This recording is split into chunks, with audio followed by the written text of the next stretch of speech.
wife and I have been listening to your music, Troy, and she was like, man, he got that twang in his country music. And I was just like, and the cool thing is, she goes, why does he say that, it's hard out here for a Jew boy?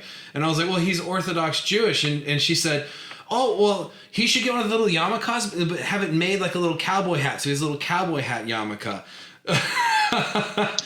And let's avoid things like that on the air. Probably. So Mike Reed's a friend of the show, and he was a famous bullfighter, and his family made a lot of Western hats for rodeo folks, as well as a lot of major country music stars. So you say the word, I'll reach out to him, and he might have the material to make you a custom yarmulke that's a cowboy hat. I don't know, man. I think I got the cowboy hat thing covered. I think we'll be okay. Yeah, I'm feeling this. I was going to say, you look sharp, brother. That's a good-looking hat. That's a good-looking hat. Is that custom?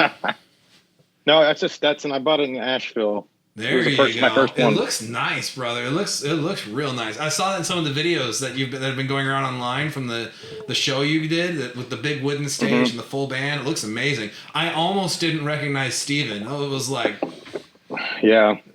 Megadeth over here is twanging on an electric guitar right now. This is such a wild combination. The four of us, absolutely. Just like, I mean, I've known Steven for 20 years almost. Yeah. I don't think it's maybe not been that long, but it's been long. It's just kind of wild. It was our first gig together ever. Yeah. Well, let's get into that. Let me do some introductions here real first. All right. Okay.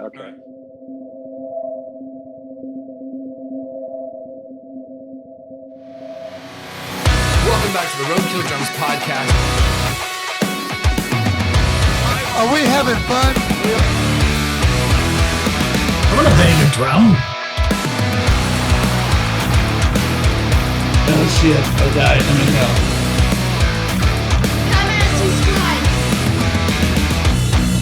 Welcome back to the Roadkill Drums Podcast. My name is Laurel. Sitting over here next to me, we have Mark Roadkill of Roadkill Custom Drum Company. Joining us today, remote from Hampton Roads, Virginia, we have Troy Breslow. Am I saying your last name correctly, Troy? Yes, thank God. Thank God.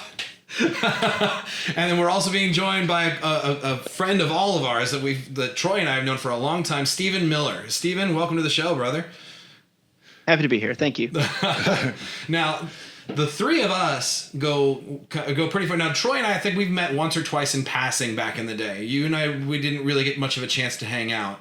But Steven and I were in a band together back in high school, and we had so much fun. I've got so much stories. I don't have to share them if you don't want me to, but I've got some stories about Steven, and I'm sure Troy has just as many, if not more. You guys have been working together on Troy's latest album and some of the big shows you got coming up. Yep. There you go. Cool. That's the first of my kind, right? Yep. Perfect. So can you tell us and our viewers a little bit about what you mean by first of my kind? It means a lot of things. So not everybody knows my real last name, but it's a hyphenated last name. So I'm the first of a namesake. Okay. By both my parents, Yeah. Breslow is my mother's maiden name. Okay. And I'm also, as far as I'm aware, I'm the only practicing Orthodox Jew that plays country music for a living. You have a whole song titled that. Are there any other Jew boys out here singing country music or something? I have to pull it up. But are there any other Jew boys singing country? Yeah, I love it. I pulled that up. My wife looked at me and she goes, "What are you listening to?" And I was like, "This is Troy. All right, this is nothing crazy." Because we hang out with some comedians who get a little touching on the line there, and they're Jewish themselves, so they feel like they can go as far as they want with it. Just that one guy, Joe Lamons. Yeah. You can look through some of our past episodes and you'll see exactly what I'm talking about. That's one I did have to edit pretty heavily. He's unleashed. Yeah, very much so. He has to make sure any venue he does comedy at is R-rated or above. He can't play anything lower than that. But so we were listening to the song, and my wife looked at me and she goes, "What are you listening to?" And I was like, No. This is Troy, and we listened to the lyrics. She goes, "This is actually kind of cool." And I can't think of any country artists that are practicing Orthodox Jews. That's a very unique stance, and I applaud you leaning into it like that. It's funny though. I wrote that song a long time, like long before I was religious, because as far as I was aware at the time, I was the only Jewish country singer. Oh, well, there's that too. There's a few of us. We're all in the same group chat. Well, that's called networking, I think. But so like speaking of some of your old music, my son is obsessed with Star Wars. Well, both my kids really are. And I was scrolling through on Spotify through your music, and I came across a really old one. I used to be a Jedi. Yep. So for some reason it says it's not available in my country to listen to. So I had to find, there was a video of you playing it live on YouTube with like a trio, and we listened to it there. And by God, I love that song. That's a good one. I know it's probably old, but it's good. I think it got flagged for copyright issues because I used somebody's franchise. Oh well, Lucasfilm and Disney can be pretty strict on that stuff. Yeah. But I was like, this sounds like an anthem for Disney Plus is doing those Star Wars shows now. This sounds like an anthem for like kind of a soft comedy action adventure story. Like take The Mandalorian and make it a little bit like funnier, a little bit more like dude doesn't care and he just tromps from planet to planet, does the right thing, but he kind of begrudgingly does the right thing. You know, I was like, that'd be a great theme for that. It's funny though. For better or worse, I saw The Force Awakens in theaters like 4 times. And that was kind of around the time I wrote that song. And so I was in town from Nashville when I was living in Murfreesboro at the time. This was like 2017. Okay. And I hit Steven up and we recorded the whole thing in a day. That's awesome. And then almost like 7 years later, after thinking over it in my head for a long time, I was like, I think Steven's the guy. And I want to make a record with Steven. I think I always wanted to make a record with Steven, but when you play music for a living, people are always coming up to you saying, hey, I've got a studio. Hey, come check it out. Like I had to weigh my options for a while just to keep everyone on their toes. I gotcha. Now, so Steven, you guys have been working together for a lot longer than I realized. I figured you guys had like come back together after years of because you were touring around with what was your band that you were touring around with, Steven? I remember seeing some really cool photos and videos of it.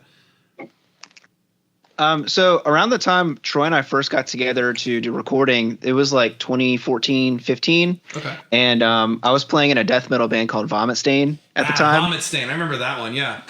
And I still have the shirt somewhere. Yep. And so I was playing bass in that band, but I also had just started my recording business, and I'd worked with maybe a handful of like local metal bands, but then Troy and I kind of reconnected around that time, and we did like 3 or 4 songs together, and we've always kind of stayed in touch. But it wasn't until around the pandemic time we really started like talking a lot more, and we became super, super close. And now we talk on the phone almost every day. And we've kind of had this sort of, dynamic duo relationship for probably almost 4 years now, 5 years, something like that. I think it started when we first started recording together though. Cause you done all my post-production, like all my mastering. He's done all my mastering. Okay. On just about everything. Yep. And then we finally got together to do this full album. And when did we actually start like the process of it? Like 2023, something like that? Was it 2020? I guess it was 2023 because it was around Thanksgiving 2023. I started raising money for it. Yeah.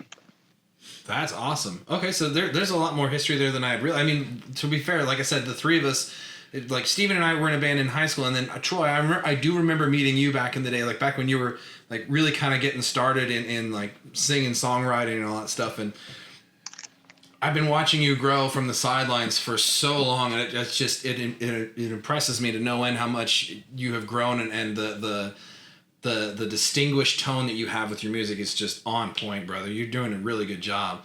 And Steven too. Steven is a whiz at the studio stuff. I remember I was living in Atlanta at the time, and a friend of mine got me in with an internship at Tree Sound Studios, which is mostly hip hop, a little bit of pop and rock there, and that's where I learned how to do some audio engineering. I'm still nowhere near Steven's level, not even close. But I feel like I can do a pretty decent job, and a lot of the basics of things that I learned, I remember thinking back, oh, you know, I remember seeing Steven do that like that when we would record with Unrestricted, if I can throw out that old school name. And like, I know that record. we were kids back then, man. I know that things were weird, and there was, you know, the typical drama that comes with the high school kid stuff. But man, I learned a lot from that band experience with you, and watching you learn and grow, and learning that if I messed up, I was going to get an awful haircut for a few weeks. So, and that bothered you? No, well, yeah, no, now. But I can tell the story, Steven, but if you want to tell it, you can too, about the haircut you used to get. Or we don't have to talk about it at all. The haircut that I would get? Yeah. Oh, yeah, so we don't have to if you don't want to. I can see you rolling your eyes. I gotta hear this. I haven't heard this yet. So it wasn't until I was in college I was able to grow my hair out the way I wanted to. Yeah. And so I had this stupid haircut where like it came to like right here and it curled like right here. Yeah. And I looked like a, I don't know what's the right word for it, but it wasn't flattering. but it was long enough that when I was on stage and I whipped my head around, there was some hair moving, and I thought that was cool. So I didn't cut it, and it was me being rebellious, just trying to keep my hair long. So I dealt with a terrible haircut for 4 years, and then when I finally went to college, I grew it out, and I never cut it since. So, well, no, what I will say is, I know I'm teasing you a little bit, but you still rocked it, man. Everybody like you were very recognizable. I mean, thinking back to 2007, 2009 time frame back in Virginia, there were exactly a lot of great haircuts going on back then. So I think you're fine. You were definitely not in like the wildest side of that. But, well, I couldn't deal with. Leave this out if you want to. I thought this was a really fun and interesting story. I seem to recall that it would be like whenever like you would get like either bad grades or in trouble or something, your parents would make you get that haircut, and you would basically kind of negotiate with them to keep as much length as possible, and that's why it would stay right about here. Is that correct? Yeah. I had no idea this was a thing. Yep. I would have to. I didn't get C's this time. I got B's, so I can leave it like an inch longer, right? You know. And wow. Yeah, it was like that. But you know, they meant well. They just wanted me to do good, and oh yeah, and that was a motivator for me to, you know, I guess get good grades. But you know. Oh no! I'm not trying to dog on anybody. Your whole family is fantastic. Like, your parents are such warm and welcoming and supportive people. Like, well, hey, you know, it was effective, you know. So that's true. I do remember seeing some photos of you when you went off to college and your hair was getting longer, and I was like, he's a free man. Yeah. Funnily enough, I got better grades in college than I did in high school. So. You know, same for me as well. I'm right there with you. I'm right there with you. So, and then Troy, like, you got that nice beard going, bro. I'm honestly a little jealous. Mine still got some, I don't have quite the thickness that you have, but I was mentioned earlier when we all got it first on the phone call, I was like, man, look at all of us. We all got hair on our chins now. At least you guys still have hair up here. All right. I mean, lost that privilege. It's like, don't worry. It just looks good on camera because we got a bad camera. Brother, you still have a ton more than me. There's an artist that I work with very regularly around here named Blake Free. If you get the chance, check out some of his work. And I'm actually in the studio with him right now producing one of his tracks. And he's got long hair like you, Steven, but he's he constantly complains it's getting real thin. I'm like, brother, you got so much more than me. Like, soak it up, man. And he does. He rocks it real good, dude. But all right, so let's talk about some other things. I wanted to talk about some of like your opinions. I was talking a little bit about your song "Local Boy," Troy, and there's that you really kind of emphasize something that a lot of us here in Polk County, Florida, have talked about, and that's that sense of feeling more or less stuck in the local bar circuit, and the fear and anxiety that comes with trying to get away from the cover scene that everybody wants to hear at the beach bar, as your lyrics say, and start pushing original music. Now that you've pushed out, you're on what, your third or fourth album of original music now or something like that? This is my first album. Okay, gotcha. But I've done a couple EPs, but yeah, it's my first real kahuna, so to speak. Fair. Real full album. That's fair. So, when we all start off playing covers. I mean, even Steven and I in a hard rock, borderline heavy metal band played a lot of covers. We played Under Oath back in the day. I still remember that one, and a few others as well. So, as an original artist, especially in the country genre, and talking about being that local boy stuck in the same old scene, did you find yourself having any issue like breaking out of more of the cover and the things everybody wants to hear and playing your original stuff, or did you find that to be far more welcome than you expected? So the beautiful thing about the country world is everybody kind of plays each other's songs anyway. And so it's kind of like it's like tradition, you want things to be passed on. So I was always playing covers. I'm still playing covers. Heck, we did a cover of Sweet Home Alabama at the release party. There you go. And the only reason we can get away with that is because our version is better than everybody else's. But a little dust on your shoulder there. yeah, right. Yeah, I'm kidding. Okay, but I'll kind of pass the same question over to. Oh, I'm sorry, Troy. I didn't mean to interrupt you. But I've always been able to play my own stuff and quote unquote make a living playing original music in Hampton Roads. But honestly, yeah, I mean, I never really had too much of an issue. Every once in a while, somebody would be like, we only want covers, or some places, wouldn't pay for a music licensing, so they only wanted original music. Oh.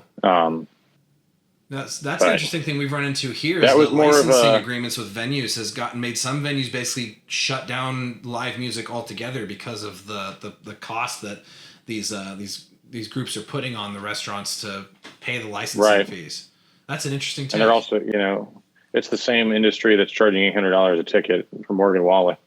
So Don't get me started on that. We took my oldest son for his very first concert. We took him to see Metallica this last summer, and by God, our savings was looking empty after that show. Yeah. Oh my gosh. Steven's face. yeah. He was 8. All right, he was old enough. We let him cuss for the night. Oh wow. It's hard out here for a Jew boy.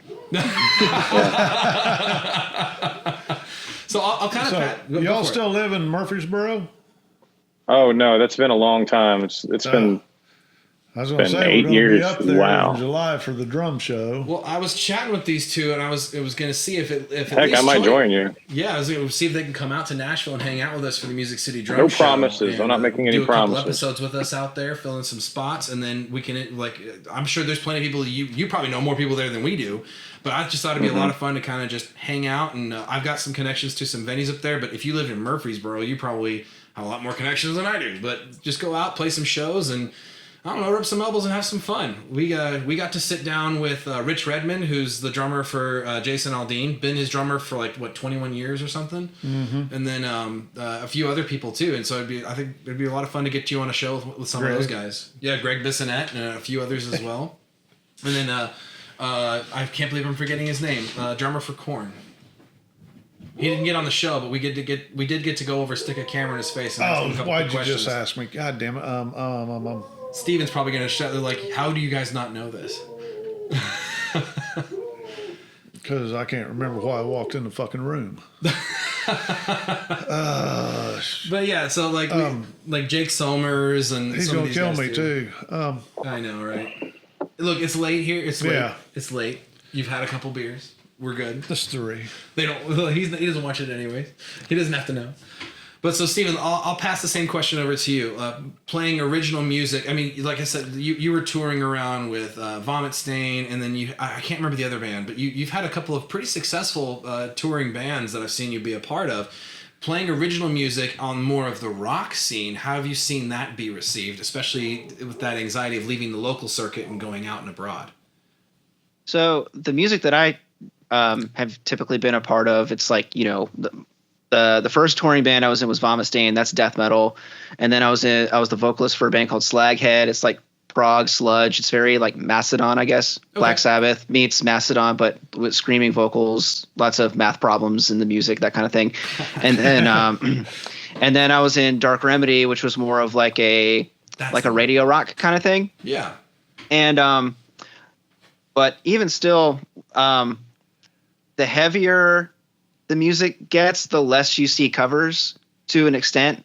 A lot of the people who write that stuff, they want to write their own music and put it out. And so the culture is typically like, all original music all the time.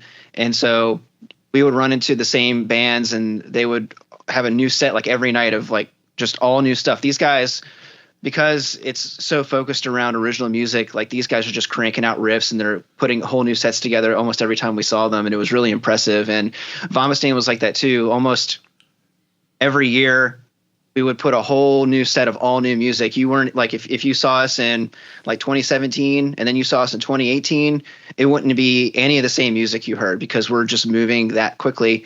But with the rock stuff, sometimes you throw a cover in here and there just so maybe the audience can have a reference for what you sound like. But I would say that rock and metal don't have the same sort of tradition that country does, where you're playing each other's music, or even jazz where like you're quoting other people's lines and things like that. That culture isn't really quite there. You might see it in some of the lead guitar players. They'll share and trade licks and pay homage that way. But typically, even if there is a cover happening, they'll try to put their own fresh spin on it. Like, oh, we're going to tune it down. Like when Machine Head did an Iron Maiden song, they played it in their tuning. They didn't play it the original tuning.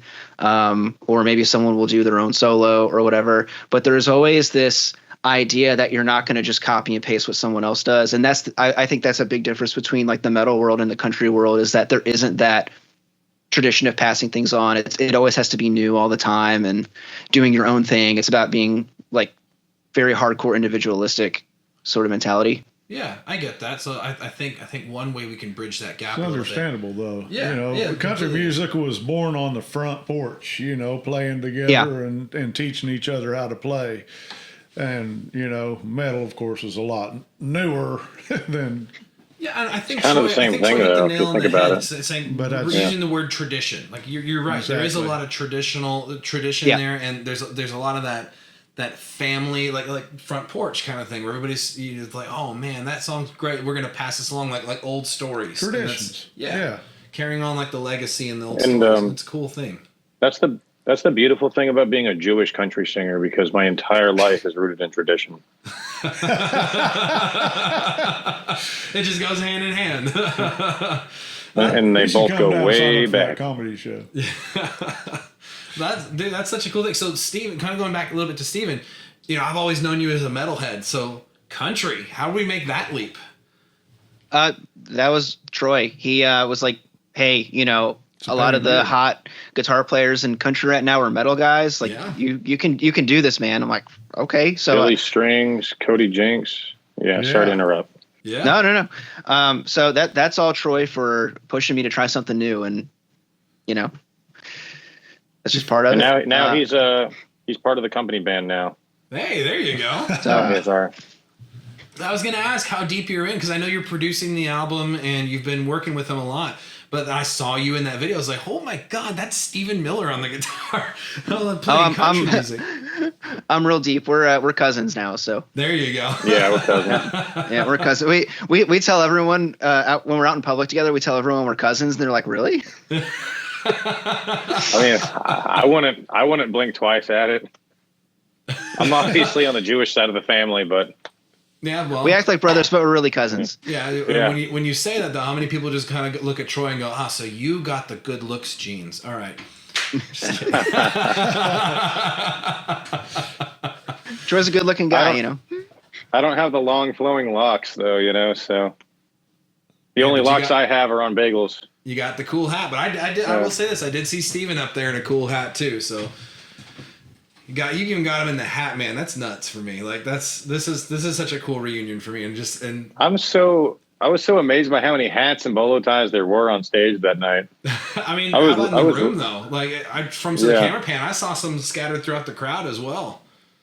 Oh, I know. That's some cool stuff. That's a weird thing for around here.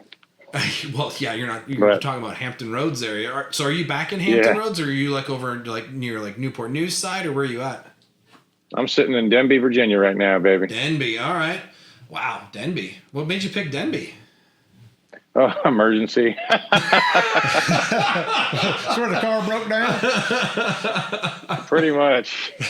Without getting too far into it, you can listen to my last couple records. You can find out. But Yeah, fair enough. Fair enough. There's a couple of songs of yours that I'm like, wow, this is a little bit more bluesy. And like Angels is a really good one too. But there was, oh God, I can't remember the name. I had this written down and everything. Why am I not using my notes? I'm a better interviewer than this. Not really. Oh, thanks, Mark. So he'll edit that. I won't edit that. when we're not You'll lifting edit it. people You'll be up, fine. we're bringing them down. You can't get, yeah, that's what you got to do. You gotta get a jab in when I can. I really liked Gospel was an interesting one. Would you mind if I ask you a few questions about Gospel? Please. So the Gospel, I mean, it's a beautiful song, but then it hits with this interesting opening line that I'm the first kind of father that I've ever seen, and you talk about raising a boy on your own without his mother. Is that a true story, or is that something you wrote to kind of tell a narrative of a story within the song? For a time, it was a true story. Okay. Yeah, without getting too into it, it just it was me and him for a long time. Gotcha. How's he doing? Is he doing all right? Oh, he's good. He's the best kid you've ever seen. That's awesome, man. Does he play with you at all? Like music? Yeah. We're not there yet. There. He's But a very he's a sharp good young kid. man. Yeah, he's a very Yeah. sharp young man. Oh, there you go. Well, we're all parents now. Steven, you've got 2 kids now, correct? And also, we all went to Tab High School. I just wanted to throw that out there. Yeah. Oh, I know. Yeah, so that's pretty cool that we're doing this. Yeah, all 3 of us went to the same high school. For your listeners out there, that's kind of crazy. And now we're all old. I just turned 37 yesterday, so like now I'm we're only all, 30. If anything, it's evidence they should shut that school down, right? Oh god. If any what? I said it's evidence they should shut the school down because we all came out of it and look how we turned out, right? I'm just kidding. Oh, right. I'm sorry. What was the question? No, I was gonna say like What did you learn in high I've school? happily torn up any letter or invitation to like high school reunions and stuff, but there's a small part of me that's like, I wonder if anybody else is doing well. Like, not that I'm my doing class like didn't even have super one. duper well, but I'm doing all right, and I was curious. My like, class how didn't have one everybody's either. Yeah, my class didn't have one. They were like, I guess we're not going to do it. I guess we hate everyone. So doing. You don't want those Oh, guys man. back in here. But okay, so I love then all your lines. I've seen videos of you guys playing that with the full band, all your lines, and I'm like, wow, this has a really nice soulful tone to it. Like it still has that country touch, but it definitely has that blues that kind of makes me feel like that kind of song could easily pair up with someone like Chris Stapleton as like an opening number for him, or vice versa. And I thought that was a really really cool vibe on that song, man. And I wanted to know a little bit about all your lines, and then we talked a little bit about It's Hard Out Here for a Jew Boy, Local Boy, and then are there any other Jew boys out here playing country music? Like, there's just so much fun music on here, and I'm excited to see where you're going, man. You're up for an award, right? You got nominated. Right, so yeah, I was going to mention that Local Boy is up for Song of the Year for the Veer Music Awards in Hampton Roads. Dude, congratulations. Thank you. I'm also nominated again for Country Artist of the Year, which I haven't won since 2018. So it'd be nice to get that one again. Wow. So all your lines, it's kind of funny. I always talk about that. There's the part in the second chorus where I go really high. Yeah. And that's my Chris Stapleton moment, as I always say. But So I hit the nail on the head on that one. Okay. yeah, right. Mm-hmm. And it's kind of funny. That song turned out kind of perfect recording wise because I was having a really rough day the day we recorded that. Steven, you remember that? yeah, I do. I just sounded so fucked up. Like it was so perfect because I was. I don't know if this was the same day, but like one of the songs you were crying, and then by the end of the day, like I was crying. It was a pretty it was gospel. It was I a have a pretty line in emotional day. gospel. Well, I mean, I have a line in gospel where I talk about my grandmother. Gospel. Oh, yeah. I play it in the Gospel- car. I'll go pick up my oldest from school, and me and my youngest will be sitting in the car, and we'll go pick up, and that song will come on my Spotify playlist, and it's one of those songs that the moment it starts, the whole car gets quiet, and we all just listen to it. And that's I think that's the sign of like genuineness that you've put as a writer and as a team putting that song together. It's just it really rings through, and that's like hats off to you, man. That's phenomenal. Like it. I can't tell you how excited it makes Thank me you. to be like, man, I know it. I can. The table's raising on that side. Oh, there you go.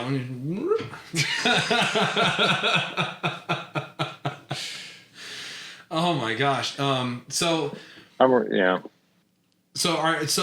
we've talked on the show a few times about how the industry's changed. You used to go out and play shows, and there'd be like a label talent scout out there that would be like, oh, this person's gotten some good attention. I'm gonna go see their show and maybe talk to them about the record deal, the almost famous dream, So that's changed, and now it's kind of all about social media online, and if you have the audience online, and then record deals aren't quite what they used to be, and you find yourself being a little bit stronger, especially in this stage, running as an independent or on your own self-sustained label. So in the country music world, is that pretty much the same? Is that about the same as true?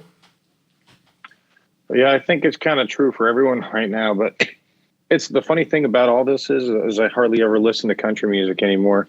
Since I am a religious Jew, like a lot of my favorite artists are like Jewish rappers and like hip hop artists. So this guy that's actually my study partner, he's a Haitian American Jew from Atlanta. His name's Kalev Jean, and he's kind of been a coach for me, like for social media, because he posts every day. Yeah. And he's been able to build his Spotify through that. And so he's kind of taking me under his wing. I'm trying to post more content now. Well, I mean, you're doing great. You pop up on my feed all the time, and now you're popping up on my wife's feed all the time because the algorithm's listening to us, listening to your music. So it's popping up. You're doing awesome. Great. So would that be your goal to get to the point that like a label comes forth to you, like, I don't know, let's say Capricorn Records or something comes to you and says, hey man, we'd like to. Right. I'm sorry?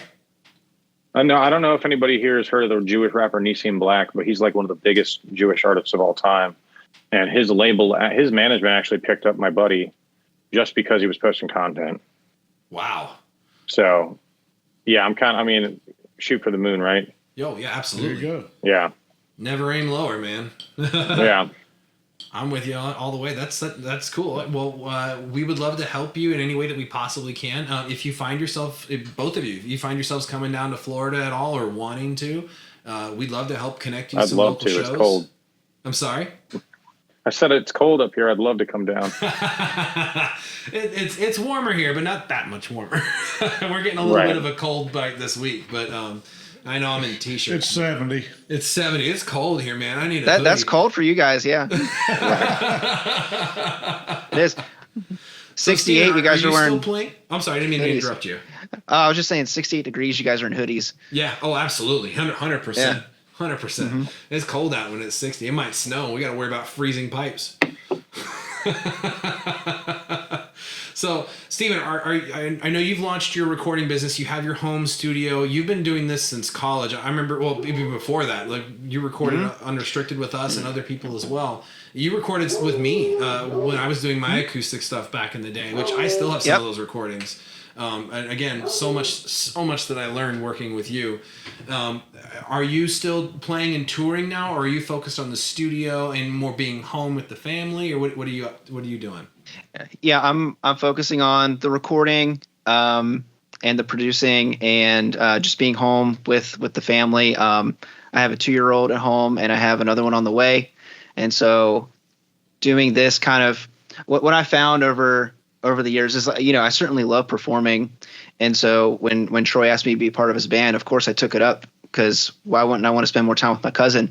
But as far as running your own band is really hard, and I just don't have the time or the energy to do it. And so if someone asks me to come play, I'll certainly do it if I'm able to. But what really fills my tank as a musician is working with artists, trying to create a cool song, make a good recording. I always joke with people, when you're in a band, you got your songs and you're pushing your thing. But when you're a producer or a recording engineer, you get to be in all the bands and you get to work with everybody. And to me, that's just really fulfilling. And the philosophy around recording too, it's like you're making this thing that's going to outlast you.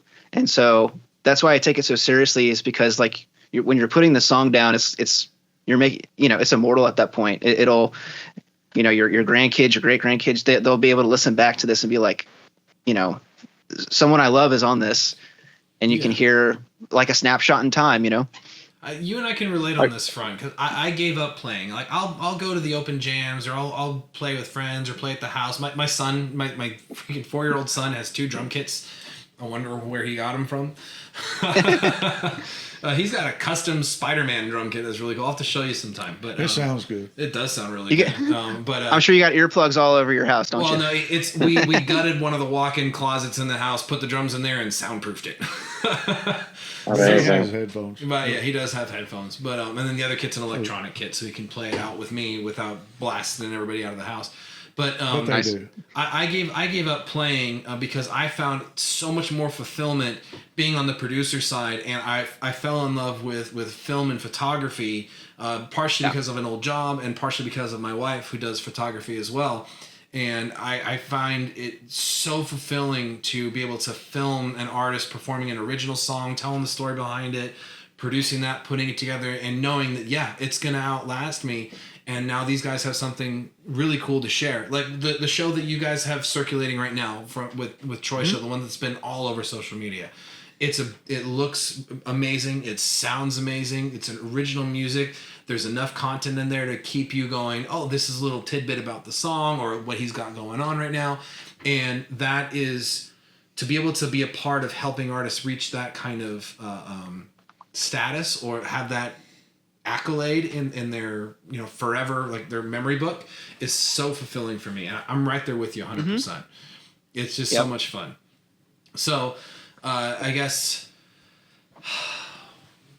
I don't know, you rattled on long enough. Well, I forgot what you were talking about. I know, and I'm sober. I'm like, you just lost me. Just invite him down here. Right. We got an Airbnb across the street. We can record, do shit. Yeah. I don't know. I'm helping these guys from a band. It's warmer here. I'm helping these kids from a band called Modine that do all original music, and they their grandfather owns a church, and he allowed them to have a whole couple of rooms to build their own studio into. So when the church isn't operating, we go there and we record and work on stuff, and it's so much fun. There's tons of opportunity here to come do all kinds of things, but it's a ton. Yeah. I'm yawning. Yeah. Another thing too, I want to talk up my cousin real quick. So we spent a year making this record. I mean, we pulled no stops at all, and I didn't want to. Yeah. We've mixed these songs like 24 times a piece just to get them to where they are now. And I'm just really glad me and Steven got to make this together. Seriously. It's like the most full circle thing that we've ever done. That's awesome. Man. The dynamic duo, Troy and Steven. Which one's Batman? Which one's Robin? Well, also, Batman's Troy and I would taller than Robin, so so Steven's probably Batman. I hate to say it, but I'm Batman because I'm the one in the cave. I'm just locked away in this room. I'm wearing all black. Yeah, and Robin looks kind of Jewish, so.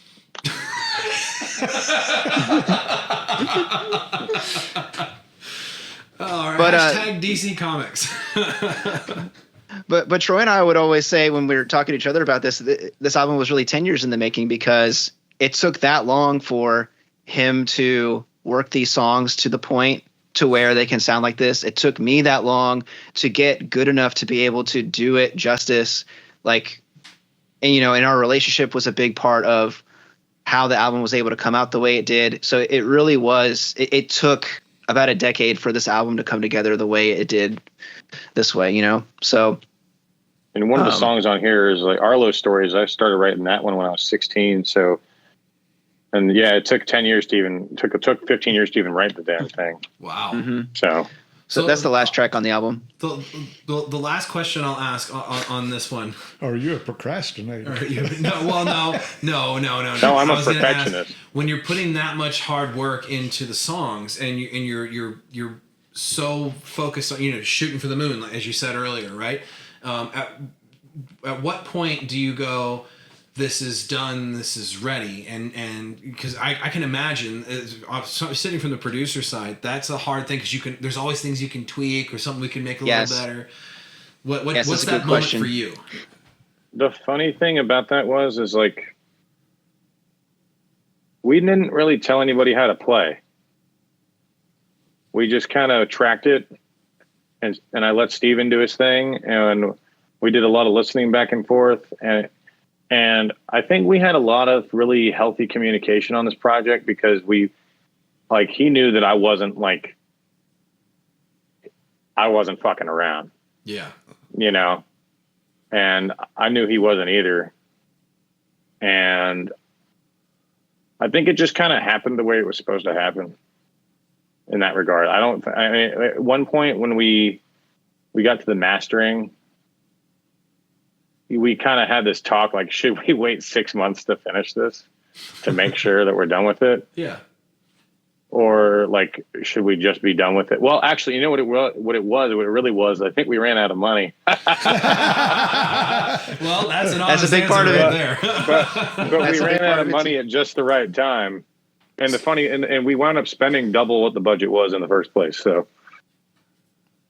How about for you, we were Steven, lucky enough. when you know that it's done? What's your moment that you're like, this is it? I was really sick when this thing was done, so I can't remember. I think I remember the moment. I think I remember the moment too, but I think you were in the hospital, and you called me. It was right before the hospital. Well, I remember you were in the hospital twice, but I remember you were in the hospital and you called me and you said, Steven, I think the album's perfect. And then from that point, I think we worked on it another 3 months. It's perfect. I need 3 more months. Did we really? Yeah, we did. Well, we were going back and forth, but I'm joking aside though. The moment we thought it was done was when we could listen to it, and it just sounded like we were listening. It sounded like we were just listening to any other artist. It didn't sound like we were listening to something that we were working on, something we had to scrutinize, something we had to nitpick. We could just sit back and listen to it and just let it be. And right. Yep. That's it. That's it. You just know it when you hear it. And before that moment, we were listening to it, and there was always something that we could, if we were being honest with ourselves, it's like, yep. Well, what do we think about this? What do we think about this? But there was one day, I think it was a couple months after you got out of the hospital, we got together and we listened to the whole thing front to back, and we're like, yeah, that's it. Wow. So that's awesome. So that's the thing too, is I think we spent so much time nitpicking to get it perfect. And yeah, by the time it was done, it was just done. It was just it was a record. Yeah. There was nothing more we could do. There's nothing more that needed to be added. Don't add, you don't want to throw too much at a painting because you'll mess it up. Oh yeah. Yeah. That's kind of where my question was going, is when do you know, okay, that's enough, or yeah. My problem is I tend to overdo it. Steven can tell you that. We definitely overdid it, but there's certain songs where we were almost done and we're like, actually, there's too much going on. We have to strip this back. Yeah. There was one song, for example, I recorded probably 5 or 6 different versions with completely different guitar parts just to find the right vibe. And then we just got rid of the guitars completely and replaced it with something else, and we replaced it with banjo. Yeah. I was going to say banjo. I think I know which one you're talking about. Which one? Which one do you think it is? My thought was, I think it was, are there any other Jew boys playing country music? Because there's a nice banjo lick in that one. No, the banjo was supposed to be there. Someone else is the one we were talking about. Oh, okay. Because in my mind, that song was like this like Three Doors Down moment. You know what I mean? Yeah. I can see. But it just didn't happen that way. So we started that one. We made a Three Doors Down version, and that didn't really work. And then I made a Tom Petty version, and that didn't really work. And so then we made the guitars way more of like a textural thing and let the country instrumentation kind of come forward. And that's what we ended up settling on. Well, that's awesome. All right. Well, real and that's quick, a cool song. We're song. actually running out of time here, so I wanted to give you guys a chance to I want to plug Troy's music. We're going to put the links down below. Steven, if there's anything you want to plug, please feel free to. I'd love to help plug in your recording work or any music work that you're doing. So the floor is yours, gentlemen. All right, remember to vote. Veer Music Awards 2026. I guess maybe put the voting link down there too. It's open for like another couple weeks, I think. Country Artist of the Year, Troy Breslow. Local Boy Song of the Year, please write in Album of the Year for The First of My Kind by Troy Breslow. And troybreslow.com/tour. Come see me sometime. Yeah, I'd love to. Steven? Yeah, you can find me at Wellwater Records. That's my new studio page. And you can find me on Instagram, YouTube, and I have a website, wellwaterrecordsva.com. And I would love to work with you and learn all about your project and make some good music. So it's right there. There you go. I can't. Yeah. It's okay. I'll make sure it's linked down below. We'll get everything plugged in, guys. Gentlemen, the call's about to kick us off, so I just wanted to say thank you so much for joining us. Great reuniting with you guys. I'd love to reunite again in person. But yeah, take care. Keep rocking. Yeah, let's make it happen. Let's meet in Nashville. Yeah, Nashville road trip. Let's do it. July. I've never been to Nashville. Aren't they in Virginia? I would love to. I would love to. I've never been to Nashville. I need to make it out there sometime. All right, Troy can tell you. Be careful driving on the roads. I'll drive. Don't worry. Especially if a bunch of Dodge Chargers with flashing lights start coming down the interstate. That's called a cop car. No, it's not. it's a thing in Nashville. They get those whole car clubs of crazy ass fuckers going down the interstate 200 mile an hour like idiots. Troy's smiling like and I'm down there. You know it. So anytime you leave Virginia, that stuff happens. It's weird. That's true. All right, gentlemen, you'll have a wonderful night. We'll see you guys again real soon. Thanks for joining us. Awesome. Thanks for having us. Thanks, guys. Bye.